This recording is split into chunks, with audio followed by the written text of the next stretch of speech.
پیش کرنے کی کوشش کروں گا، اور آپ سے بھی سیکھیں گے، کیونکہ میں یہ سمجھتا ہوں کہ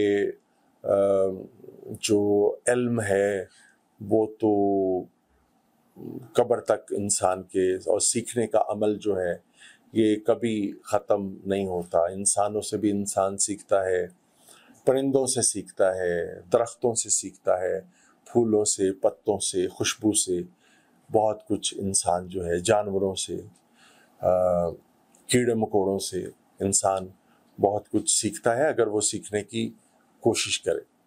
تو میں قطعی طور پہ اس زوم میں یا یقین میں مبتلا نہیں ہوں کہ میں نے آپ کو کچھ سکھانا ہے، بلکہ میں اس یقین میں مبتلا ہوں کہ میں نے آپ سے کچھ سیکھنا ہے، اور میں آپ سے کچھ سیکھنے کے لیے آیا ہوں۔ مجھے کہا گیا کہ آپ کس موضوع پہ بات کریں گے، تو میں نے جو موضوع مناسب سمجھا آپ سے بات کرنے کے لیے، جو مجھے اچھا لگا، وہ تھا کہ ہماری جو تعلیم ہے، جو تعلیم ہم ابھی حاصل کرتے ہیں، کیا وہ ہمارے اخلاقیات سے، ہمارے رویوں سے ہم آہنگ ہے، یا کہ یہ ہے کہ تعلیم بالکل الگ ہے اور ہمارے اخلاقی رویے جو ہیں وہ ان سے متصادم ہیں، ان سے بالکل الگ ہیں، اور ہمارے جو دینی معاملات ہیں وہ بھی ہماری تعلیم سے بالکل الگ ہیں اور اس سے ہم آہنگ نہیں ہیں۔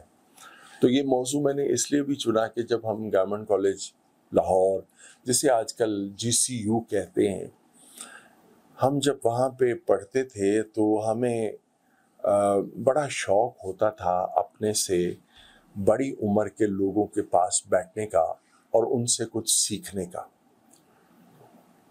تو ہم جاتے تھے اشفاق احمد صاحب مرحوم اور بانو آپا کے پاس، ان کے گھر میں 121C ماڈل ٹاؤن داستان سرائے میں، اور مجھے بہت دکھ ہے کہ اس گھر کو وہ اتنا ایک تاریخی اور ادبی اہمیت کا حامل تھا، اور اس کو جب ضرورت پڑی اور ان کے بچے اس گھر کو سیل کر رہے تھے تو میں نے حکومت پنجاب کے لوگوں سے گزارش کی کہ اس گھر کو آپ خرید لیں۔ حکومت پنجاب کتنے کا ہوگا؟ زیادہ آپ اس کو خرید لیں اور آپ اس کو ایک خوبصورت لائبریری میں تبدیل کر دیں، اور اس میں بانو آپا کی اور اشفاق صاحب کی یادیں ہوں، ان کی کتابیں ہوں، اور ہمارے بچے جو ہیں وہ وہاں پہ جائیں اور ان سے سیکھیں۔ تو مجھے جواب یہ ملا کہ جی، جو پہلے ہمارے لائبریریاں ہیں وہ بیکار پڑی ہیں، برباد ہوئی پڑی ہیں، تو یہاں پہ کس نے جانا ہے؟ تو ہم کیوں یہ کام کریں، ہم کیوں اس کام میں ان کے کہنے کا مقصد یہ تھا کہ اس میں ہم اپنے پیسے جو ہیں وہ ضائع کریں۔ ویسے پروٹوکول پہ اور غیر ضروری تشہیر پہ اور اس چیزوں پہ تو اربوں روپے خرچ کرنے کے ہمارے حکمران ہر وقت تیار رہتے ہیں، لیکن جو کام کی چیزیں ہیں اس پر وہ سمجھتے ہیں کہ یہ سب بیکار چیزیں ہیں، اس پہ ہمیں ایک پائی بھی ضائع نہیں کرنی چاہیے۔ تو بہرحال یہ ایک الگ داستان ہے، داستان سرائے بھی کہہ سکتے ہیں۔ تو ہم ان کے پاس جاتے تھے تو اشفاق احمد صاحب ایک بات فرماتے تھے کہ پاکستان کو جتنا نقصان پڑھے لکھے لوگوں نے پہنچایا ہے اتنا نقصان ان پڑھ لوگوں نے نہیں پہنچایا۔ اس وقت معاشرے میں ابھی تھوڑی بہت، کہ آج سے آپ کو 30 سال پہلے کی بات بتا رہے ہیں یا 35 سال، اس وقت معاشرے میں ابھی شرم و حیا تھوڑی باقی تھی، اور اس وقت ہماری اخلاقی اور دینی قدریں جو ہیں وہ بگاڑ کی اس شکل میں نہیں تھیں جس شکل میں آج ہے۔ اس وقت ہماری جو بیوروکریسی ہے، ہمارے جو ادارے ہیں، جتنے بھی ادارے ہیں، وہ فوج ہے، ہماری عدالتیں ہیں، عدلیہ ہے، مقننہ ہے، اور ہماری جو ہمارے صحافت ہے، وہ بگاڑ کی اس سطح پہ نہیں تھی جس سطح پہ آج ہے۔ تو تب یہ کہا گیا تب ایک بڑے صوفی دانشور نے فرمایا کہ پاکستان کو جتنا نقصان پڑھے لکھے لوگوں نے پہنچایا اتنا ان پڑھ لوگوں نے نہیں پہنچایا. تو ہمیں اس بات پر تھوڑا سا اختلاف ہوتا تھا جس کے اظہار کی ہم جرت نہیں کرتے تھے, کیونکہ بڑے لوگوں کے سامنے آپ گو کہ بڑے لوگ چاہتے ہیں کہ آپ ان سے اپنے دل کی بات کریں, لیکن یہ تربیت کا حصہ تھا یا کیا تھا, ہماری جرت نہیں ہوتی تھی کہ ہم ان کی کسی بات سے اختلاف کریں. لیکن آج جب ہم دیکھتے ہیں کہ ہمارے کسی ادارے کی سمت درست نہیں ہے, اور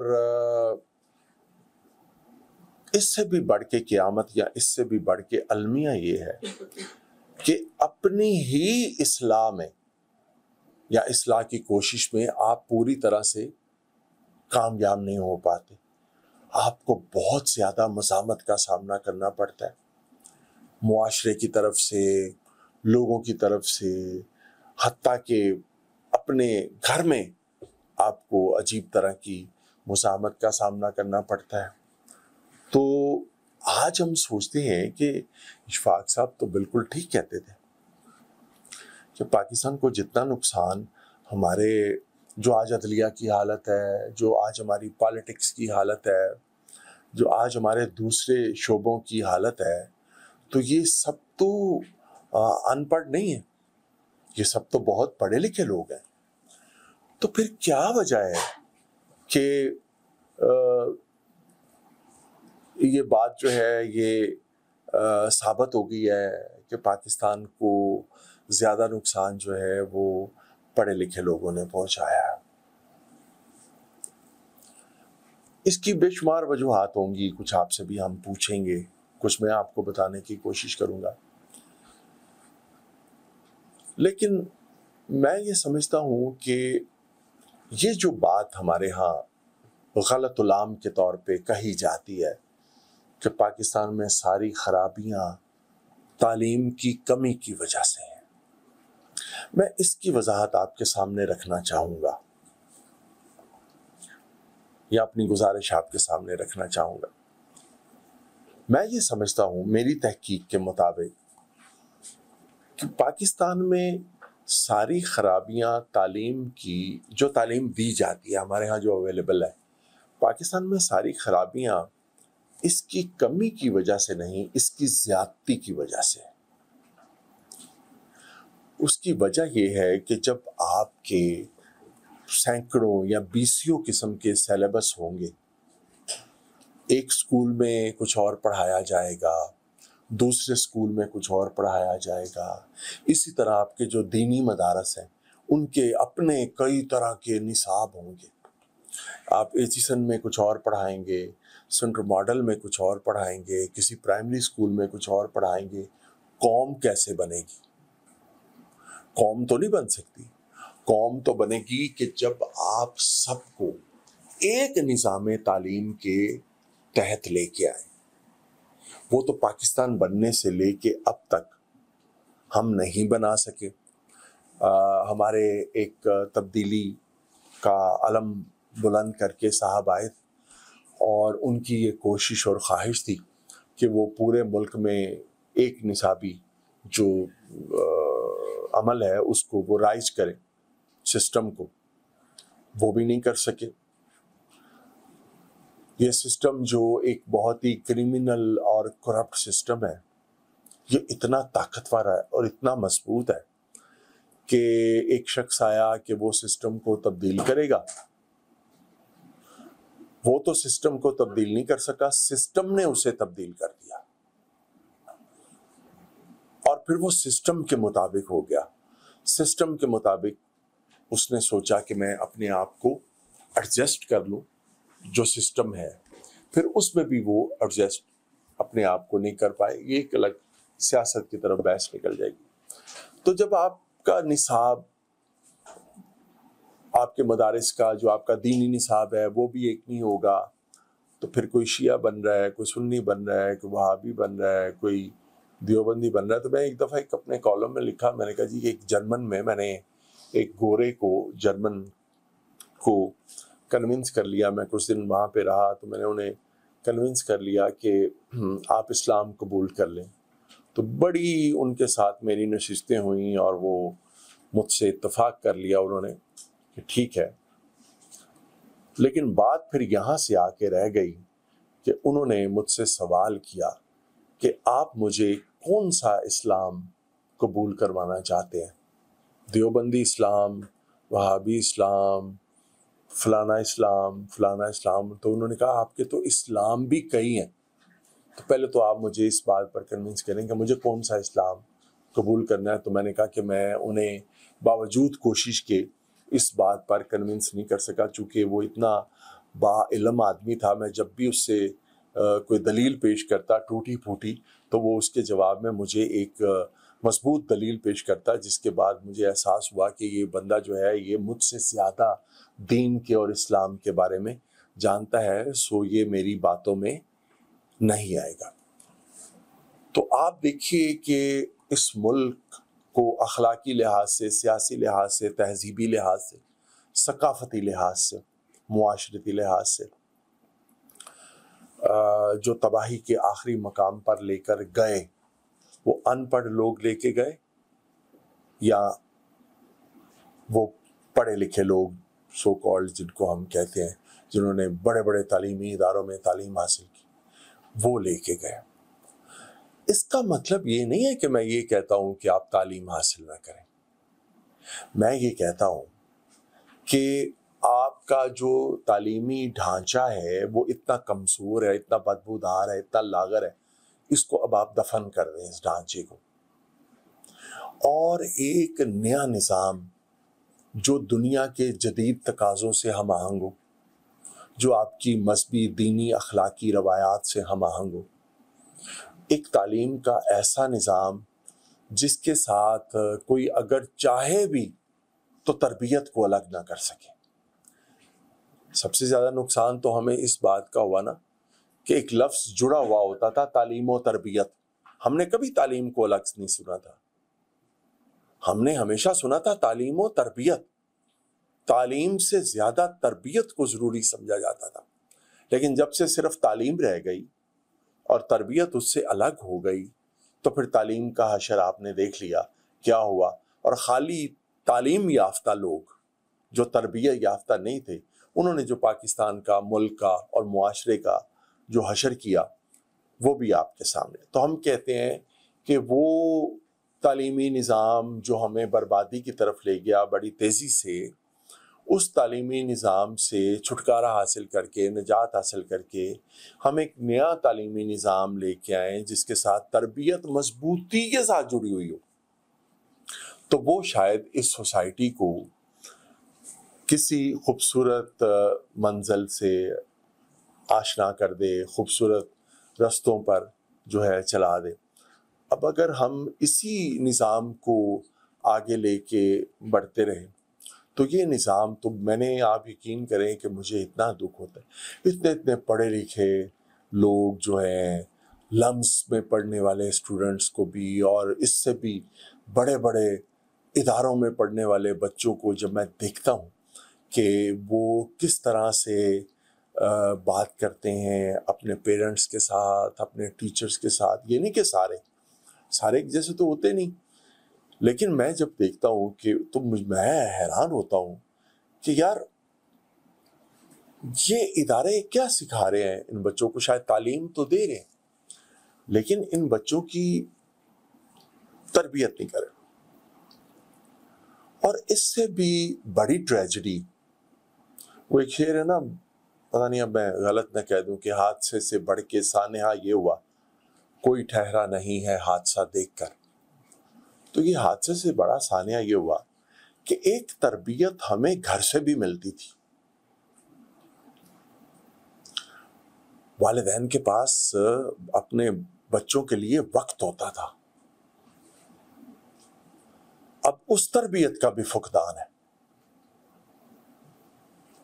ٹائم نہیں ہے. سوچیں اتنی کمرشل ہو گئی ہیں، بے صبری آ گئی ہے، لالچ آ گئی ہے، ہوس ہے، ہرس ہے، اور مال کمانے کی دھن ہے،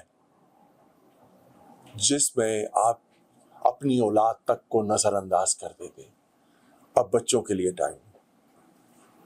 اس سے بڑی ٹریجڈی، ایک تربیت ہمارے تعلیمی ادارے کرتے تھے، ہمارے اساتذہ کرتے تھے، ہمارے ٹیچرز کرتے تھے، اس کا بھی بہت بڑا فقدان ہے. ہم اکثر دیکھتے ہیں کہ کلاس روم میں ٹیچر سگریٹ پی رہے ہوتے ہیں اور بچے جو ہیں وہ گفتگو کرتے. ہم تو ایک اور طرح کے ہم نے ماحول کو متعارف کروانے کی کوشش کی. 33 سال پڑھایا گورنمنٹ کالج میں، ایف سی کالج میں، اور پھر اب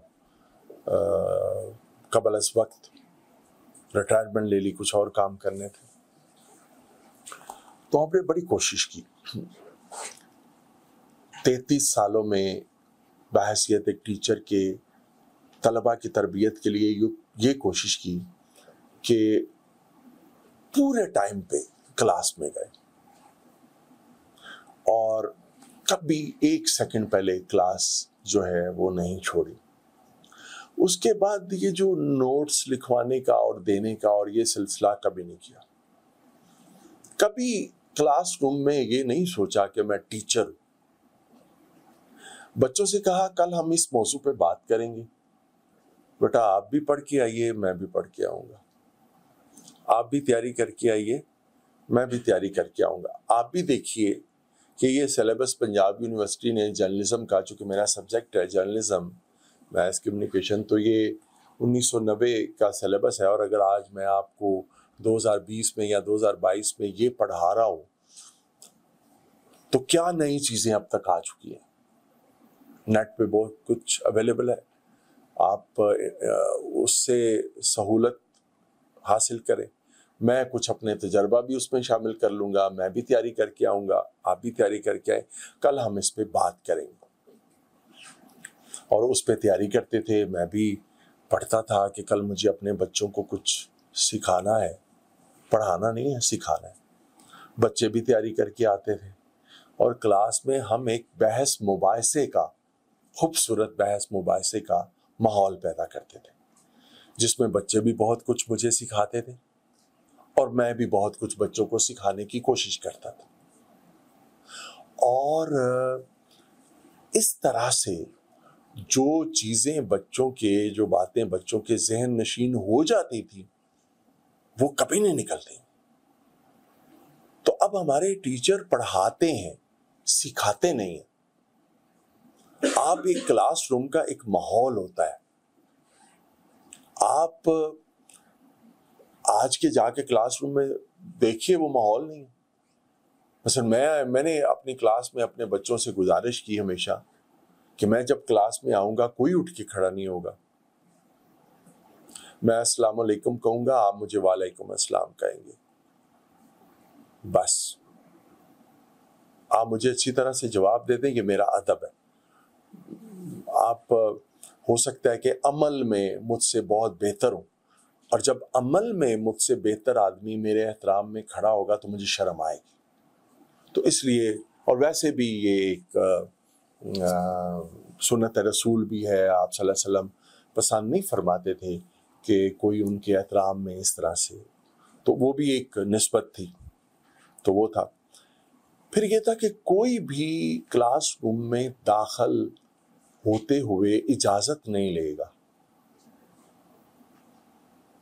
اس طرح سے خلل پڑے گا. میں جو مخاطب ہوں اپنے اسٹوڈنٹ سے، خاموشی سے آئیں گے، جو نشست خالی ہے اس پہ بیٹھ جائیں گے، پوچھیں گے نہیں میں کم ان سر، جو ایک روایتی ہمارا طریقہ ہے کہ میں آ جاؤں یا اس طرح کی.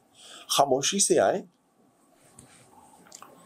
اور آ کے بیٹھ جائیں، اور آپ کو اجازت، چاہے آپ 1 منٹ پہلے بھی آئے ہیں، آپ سے نہیں پوچھا جائے گا کہ نہیں یہ میرا اصول ہے، میں ٹائم پہ آؤں گا. ہو سکتا ہے آپ کی کوئی مجبوری ہو، ٹھیک ہے.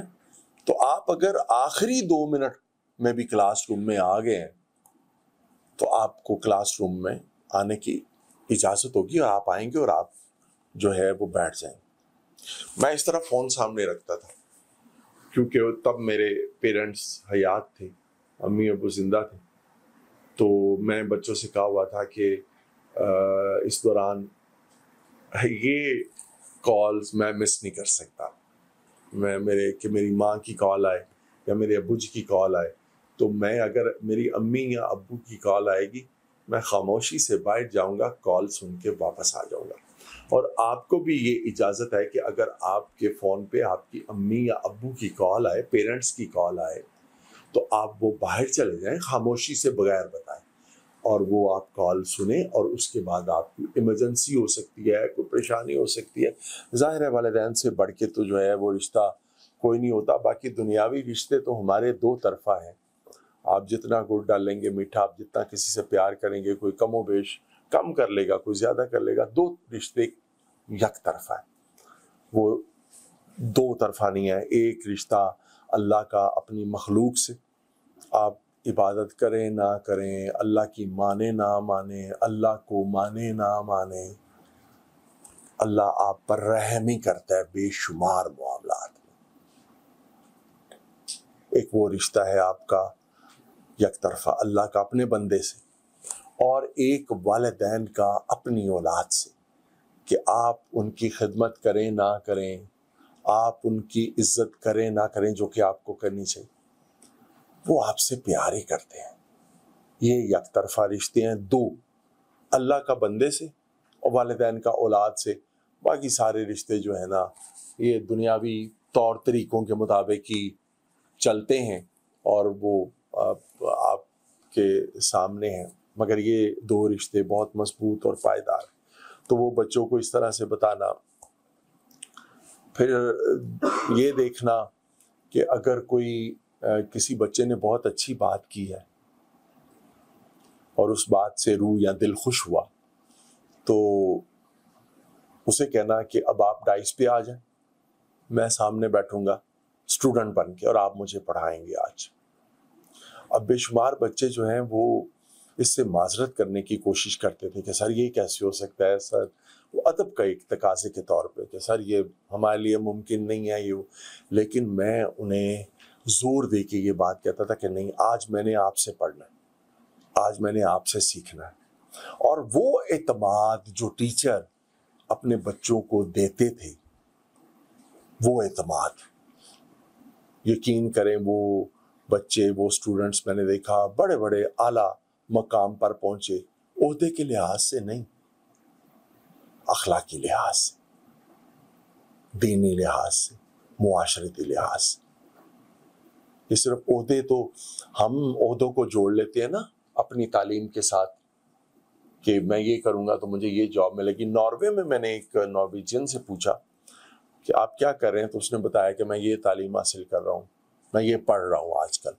تو میں نے کہا کہ یہ جب آپ اپنی ایجوکیشن مکمل کر لیں گے تو پھر اس کی جاب اپرچونٹیز کیا ہے آپ کے ملک میں جب آپ یہ تعلیم حاصل کر لیں گے. تو اس نے بڑی حیرانی سے میری طرف دیکھا اور کہا تعلیم کا جاب سے کیا تعلق ہے,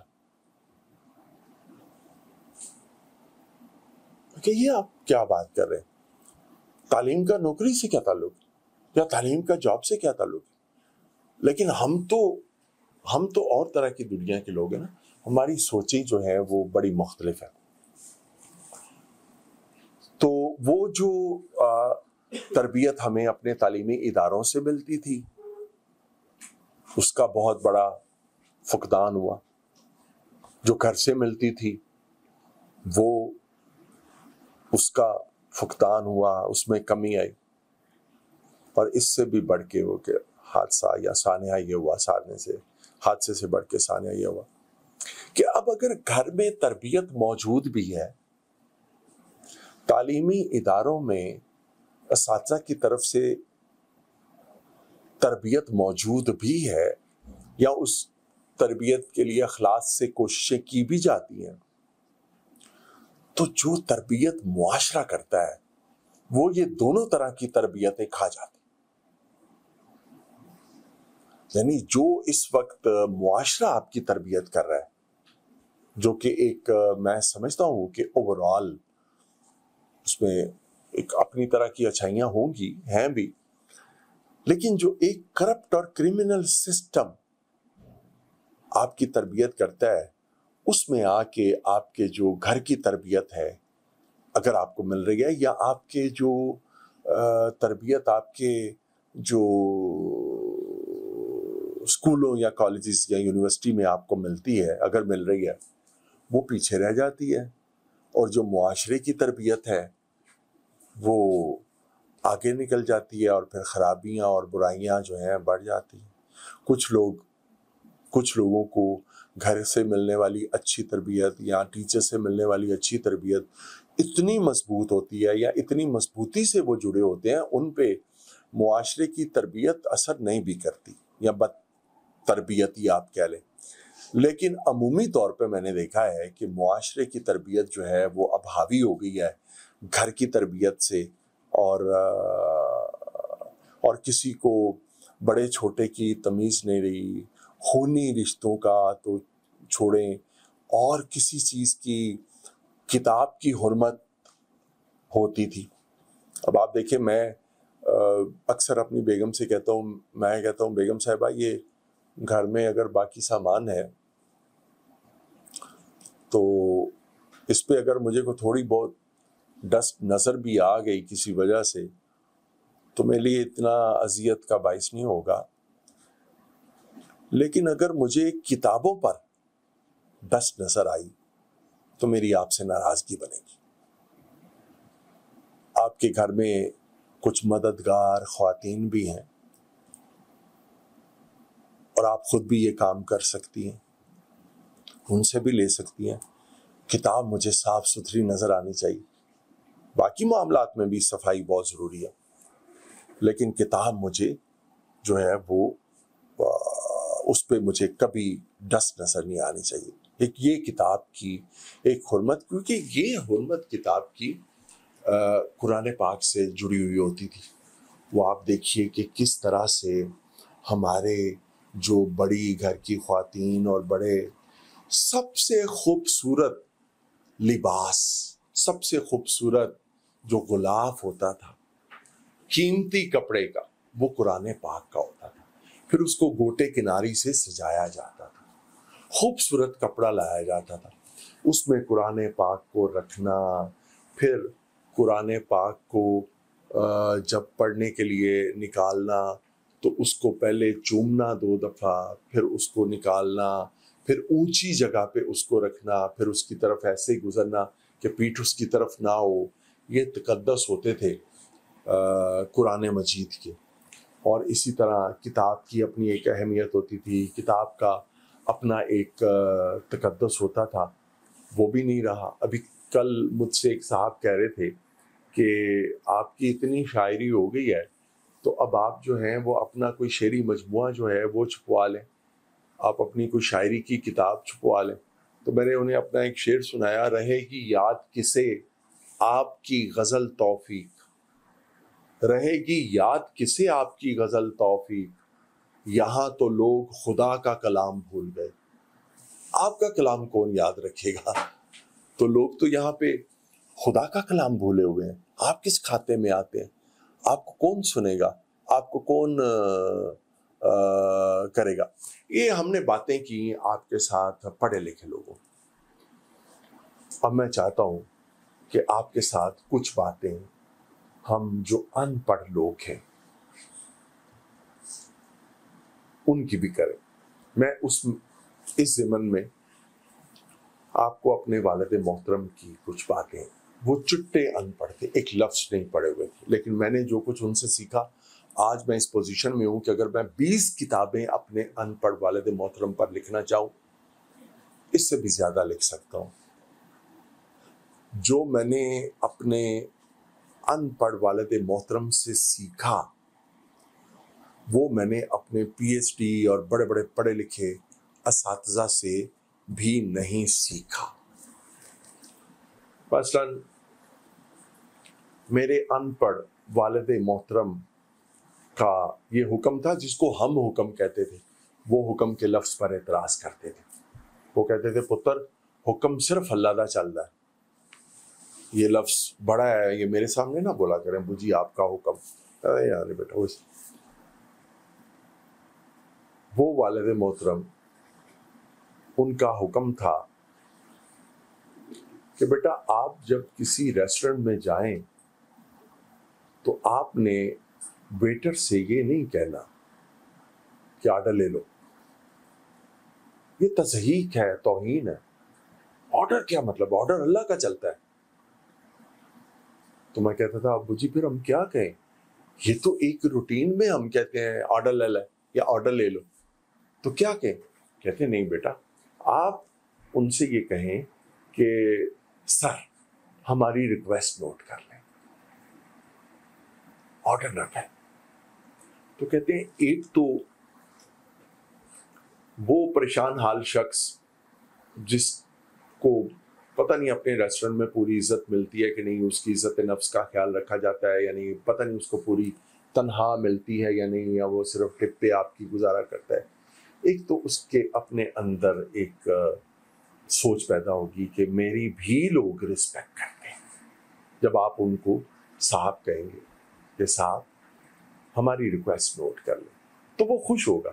اور آپ کو پتہ ہے بیٹا کہ کسی کو خوش کرنے کا کتنا بڑا انعام اور کتنا بڑا اجر ہے، تو آپ نے یہ نہیں کہنا۔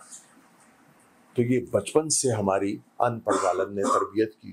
ہم کسی بھی ریسٹورنٹ میں جاتے ہیں تو ہماری جرت ہی نہیں ہے کہ ہم جا کے، میں یا میرے بچے جا کے اس سے یہ کہیں کہ جی آرڈر لے لیں۔ ہم ہمیشہ یہی کہتے ہیں، باہر کے ملک میں 60 ملکوں میں گیا ہوں یہاں پہ، کہ جی آپ ہماری ریکویسٹ نوٹ کر لیں، ہمیشہ یہی کہتے ہیں۔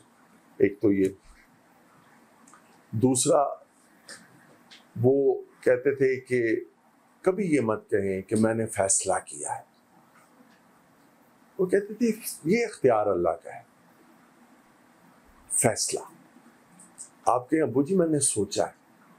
آپ صرف سوچ سکتے ہیں، آپ کی اس سوچ کو اللہ اپنے فیصلے میں بدلتا ہے نہیں بدلتا، وہ چیز آپ کے حق میں ہے یا آپ کے خلاف ہے، وہ آپ کو نہیں پتا ہے، وہ اللہ کو پتا ہے۔ اللہ جانتا ہے کہ وہ کیا ہے۔ آپ یہ کہیں کہ ابو جی میں نے یہ سوچا ہے، میں نے نہیں۔ اور ایک دو واقعات اور سناتا ہوں آپ کو۔ ایف سی کالج میں میں پڑھاتا تھا تو بہت سردی کے دن تھے، تو رات کو 3 بجے یا شاید کم آگے پیچھے ٹائم تھا، تو میرا جو بیڈ روم تھا دروازہ ناک ہوا۔ تو مجھے اللہ نے ایک یہ بھی نعمت بخشی ہوئی ہے، یا رحمت اللہ کی، کہ مجھے اچھی نیند آتی ہے، میں سکون کی نیند سوتا ہوں۔ تو میری بیگم نے مجھے اٹھایا اور کہا کہ دروازہ ناک ہو رہا ہے۔ تو دیکھا تو باہر والد محترم کھڑے تھے۔ میں نے کہا ابو جی خیر ہے؟ کہتے ہیں یار وہ باہر بیل ہوئی ہے اور وہ اسٹیفن آیا ہو۔ اسٹیفن ہمارے ایف سی کالج کا ایک کرسچن الیکٹریشین تھا، تو وہ ملنا چاہتا ہے۔ میں نے کہا ابو جی اس کو کہیں صبح آئے گی، کوئی ٹائم ہے، اتنی سردی ہے، وہ اس وقت آ گیا ہے ملنے کے لیے، اس کو کہیں صبح آ جائے، اس وقت کیوں آ گیا ہو؟ تو والد محترم نے سخت ناگواری کا اظہار کیا اور کہا جو نعمتیں تمہیں تمہاری اوقات سے زیادہ ملی، وہ چاہے تعلیم کے حوالے سے ہیں، باقی آسائشوں کے حوالے سے ہیں، اور بے بہا ملی، اللہ کی شکل و صورت بھی ہے، باقی چیزیں بھی ہیں، اور اتنی نعمتیں، سہولتیں، آسائشیں، رحمتیں کرنے والے رب نے کوئی وقت مقرر کیا ہے کہ اس وقت آپ اس سے کچھ مانگ سکتے ہیں اور اس وقت آپ نہیں مانگ سکتے؟ کہ رات کو 3 بجے اللہ نے اپنے دروازے بند کر دیے ہیں کہ اب آپ میرے سے نہیں مانگ سکتے، اب دعا نہیں مانگ سکتے آپ، اور 12:30 بجے پھر کھل گئے ہیں کہ میں ایک وقت مقرر کیتا ہے 12:30 میرے کو مانگ لو، میں اس تو بعد سو جانا، یا میں یہ وہ میری نیند میں خلل پڑتا ہے یا باہر سردی بڑی ہے۔ میں کہا وہ رب ہے جو پوری دنیا کو نوازتا ہے، تمہاری کیا حیثیت ہے کہ تم یہ کہو کہ ہے کوئی ٹائم ہے آندہ؟ شرم کرو۔ خیر میں نے پہلے تو والد صاحب سے معذرت کی، میں نے کہا ان کا دل دکھ گیا ہے۔ پھر میں باہر گیا تو اس کو لے کے اندر آیا، بٹھایا، تو اس نے بتایا کہ جی میرا بچہ ہے وہ کام پہ جاتا ہے گاڑیوں کی ورک شاپ میں، وہ ابھی تک نہیں آیا ہے گھر میں، تو میں بہت پریشان ہوں، تو آپ کسی تھانے وانے میں بات کر لیں اور یہ وہ۔ تو میں اس سے بات کر رہا تھا کہ وہ سوچ رہا تھا کہ ایف سی کالج کا جو گلبرگ والا تھانہ ہے اس سے پوچھوں، یا وہ جہاں پہ جاب کرتا تھا ورک شاپ میں اس کو کسی سے میں پوچھوں، بات کروں، تاکہ اس کے وہ تھوڑا جی ہلکا ہو۔ تو میرے والد صاحب اس کے لیے چائے بنا کے لائے خود، رات کو 3-3:30 بجے کا ٹائم ہے، ٹرے لے کے ابو جی اندر آئے اور گرم گرم چائے ساتھ بسکٹ وغیرہ جو بھی تو اس کے آگے رکھے اور کہا کہ اسٹیفن بیٹا سردی بڑھی ہے تو آپ پہلے یہ چائے پی لیں تو فکر نہ کریں، اور اس کو تسلی دی اور اس کو یہ یقین دلا دیا اور اس کو کہا کہ میرے منڈے بھی انجی کر دے سی، میں بھی انجی فکر مند ہو جاتا سی، پھر آپ ہی آ جاندے سی۔ وہ ایک سائیکو تھراپی جو ہوتی ہے نا کسی کی، نفسیاتی طور پہ کسی کو مطمئن کرنا کہ آ جائے گا منڈا، تاکہ وہ اس پریشانی اس غم سے باہر۔ خیر وہ میں کوشش کر رہا تھا، چائے پی رہا تھا، تو بیل ہوئی تو اس کی بیگم صاحبہ آ گئیں اور انہوں نے کہا کہ وہ آ گیا، وہ فلم شلم دیکھن گیا سی، منڈیاں دکھاتے وہ گھر واپس آ گیا۔ تو جان میں جان آئی، تو تب یہ پتہ چلا کہ آپ یہ نہیں کہہ سکتے کہ اے کوئی ٹائم ہے آندہ۔ عام طور پہ ہم کہہ دیتے ہیں نا ایک ہی ٹائم ہے آندہ کسی بھی۔ تو والد صاحب نے بتایا کہ نہیں، اس طرح نہیں۔ اسی طرح میں ایک دفعہ اپنے ان پڑھ، یہ ان پڑھ پہ میں زور اس لیے دے رہا ہوں کیونکہ ہمارا موضوع ہے پڑھے لکھے لوگوں کا، اور میں ان کے پاؤں دبا رہا تھا تو ہمارے گھر کے ایک مددگار ہے، ہمیں یہ اجازت نہیں ہے کہ ہم ان کو ملازم کہیں، ہماری جرت ہی نہیں ہے کہ ہمارے گھر میں جو ہماری مدد کرتے ہیں لوگ ہم ان کو نوکر کہیں، ہم ان کو ملازم کہیں۔ اس بات کا والد صاحب سخت برا مناتے تھے، وہ کہتے تھے آپ انہیں خدمت گزار کہہ لیں اپنا، آپ انہیں مددگار کہہ لیں، یہ آپ کی مدد کرتے ہیں، ان کے بغیر آپ ادھورے نکمے ہیں، آپ ان کو نوکر یا ملازم نہ کریں۔ تو یہ جو بچہ ابھی میری ویڈیو بنا رہا ہے، اس کے والد محترم گزشتہ 35 سال سے ہماری ہیلپ کرتے ہیں، میرے باپ کی طرح ہیں وہ۔ ہم جب ملک سے باہر جاتے ہیں تو سارا نظام شاہ جی کے پاس ہوتا ہے، طالب حسین شاہ ان کا نام ہے، ہم ان کو شاہ جی کہتے ہیں۔ 74 کے قریب ان کی جو ہے وہ ایج ہے، ہری پور کے وہ رہنے والے ہیں، تو وہ ہمارے پاس بہت ہی پرانے ہیں، ہمارا ساتھ دے رہے ہیں۔ تو میں والد صاحب کے صبح صبح واک کر کے آیا یا جاگنگ کر کے آیا تو ان کے پاؤں دبا رہا تھا، تو شاہ جی آئے تو میں نے ان سے کہا، میں نے کہا شاہ جی یار مینوں لگتا ہے جی چوڑا نہیں آیا، باہر گند بہت پیا سڑک دے اوتے۔ تو والد صاحب نے اپنے پاؤں میرے ہاتھوں سے کھینچ لیے، اوپر کر لیے، تو مجھے کہتے کی کیے، تو میں ڈر سا گیا، میں نے کہا ابو جی میں کیا وہ اج چوڑا نہیں آیا، باہر گند پہ ہے بہت سارا۔ کہتے ہیں پتر اے جڑا لفظ چوڑا یہ ایک تکبر جہا نہیں؟ میں کہا ابو جی تکبر کا تھا، چوڑے نے چوڑے ہی کہنا نا، تکبر کس چیز کا؟ کہتے نہیں بیٹا چوڑے تو ہم ہیں گند ڈالتے ہیں، وہ تو صفائی والا ہے، چوڑے تو ہم ہیں گند ڈالنے والے، وہ تو صفائی کرتا ہے۔ ایک نئی بات سامنے آئی اور اس میں پیغام کیا تھا، کسی کو حقیر نہیں سمجھنا، کسی کو حقیر نہیں سمجھنا۔ یہ بات مجھے میرے ان پڑھ والد صاحب نے بتائی، اور اس طرح کی ایک طویل کہانیاں ہیں جو ہم بتا سکتے ہیں، اور وہ تربیت آج بھی جو میری ایک بیٹی ہے ایک بیٹا ہے، تو میرے جو بچے ہیں وہ جو روایتی ایک طریقہ ہمارے ہاں ہے والدین کی خدمت کا، وہ یہی ہے کاندھے دبا دینے، سر دبا دینا، پاؤں آ کے دبانا۔ تو میں ہمیشہ اپنے بچوں سے کہتا تھا کہ آپ کی تربیت کا یہ انداز بھی بہت پیارا ہے بیٹا،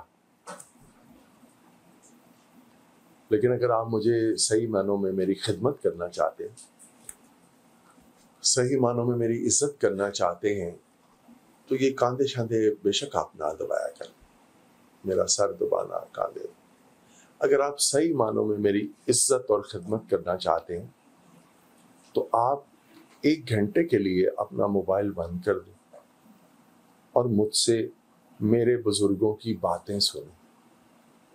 میں آپ کو بتاؤں آپ کے دادا کتنے عظیم تھے، میں آپ کو بتاؤں آپ کے پردادا، آپ کی نانی کتنی عظیم خاتون تھی، آپ کے نانا کتنے عظیم انسان تھے.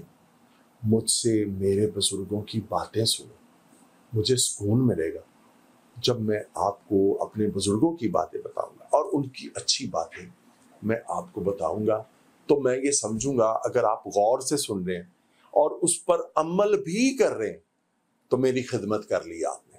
میرے کاندھے بھی داب لیے آپ نے، میری ٹانگیں بھی دبا لیں، میرا آپ نے سر بھی دبا لیا. لیکن اگر وہ نہیں آپ نے مجھ سے سننی اور آپ کے پاس ٹائم نہیں ہے یہ ساری باتیں جو ہے وہ سننے کا، تو پھر جتنی مرضی آپ میرا سر دبا لیں، میری گردن دبا لیں، میرے کاندھے دبا لیں، مجھے اس سے کوئی فرق جو ہے وہ نہیں پڑتا.